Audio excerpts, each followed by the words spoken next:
we're going to learn how to determine the interval quality. According to this chart, you see all of the typical intervals that occur in a diatonic context, that is, within a key signature and without adding sharps and flats. And as you can see, then above, it shows the number of half steps that occur for each one of these kinds of intervals. These intervals occur in pairs. We have minor and major seconds, minor and major thirds, sixths, and sevenths. These are called the imperfect intervals. The other intervals are called perfect. You have perfect unisons, fourths, fifths, and octaves. As you can see here, the perfect fourth and the perfect fifth, in between is the tritone. And really what the tritone is, it will either be an augmented fourth or a diminished fifth, as we'll see later. Here is displayed all of the naturally occurring diatonic seconds, and as you can see, all of those seconds are either major or minor. If we were to take one of those seconds, such as F to G, and we find them on the piano, we start at the F and we need to count the number of half steps that we move. So you don't want to count on the F, but you want to count 1 when you move your first half step, and you count again 2 when you move to G.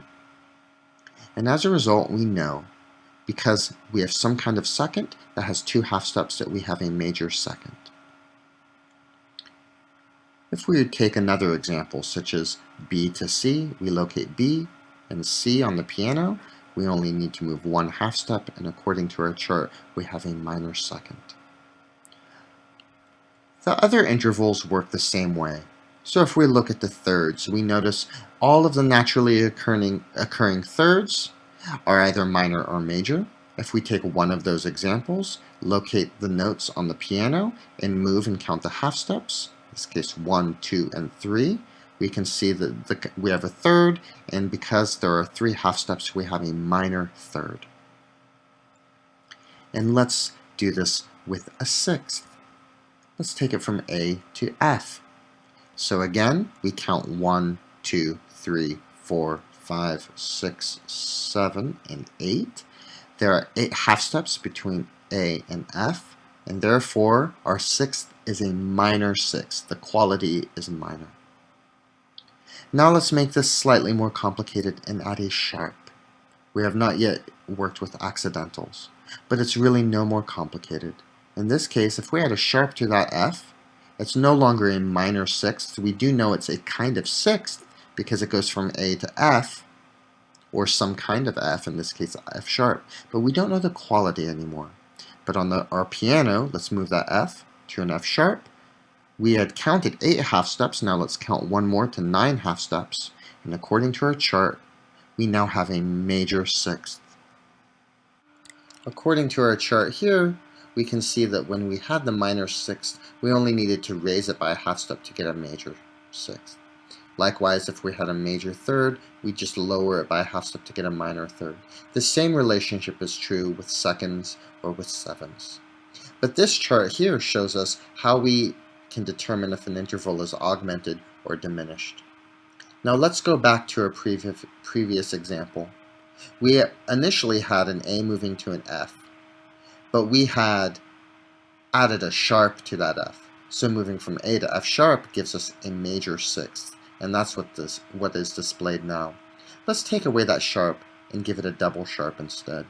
We need to raise that F sharp to an F double sharp, and we had counted 9 half steps, now we need to count 10.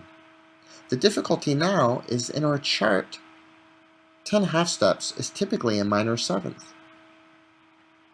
But in this case, we have some kind of sixth, not some kind of seventh. If you're confused about why we have some kind of sixth, you should review how to determine the interval distance, the number component of the interval. But if you are clear on how to determine the interval distance, it should be clear to you that we have to have some kind of sixth. So how do we reconcile this? Well, let's look at that chart that we had just seen. This shows how if we have a minor and a major sixth, if we use accidentals to either make the interval wider or smaller, it shows us how we are supposed to label that. In this case, we're adding a sharp to the top note. We're raising the top note, so it's making the interval wider, and as a result, we need to move up to an augmented sixth. And as such, moving from A to F double sharp gives us an augmented sixth.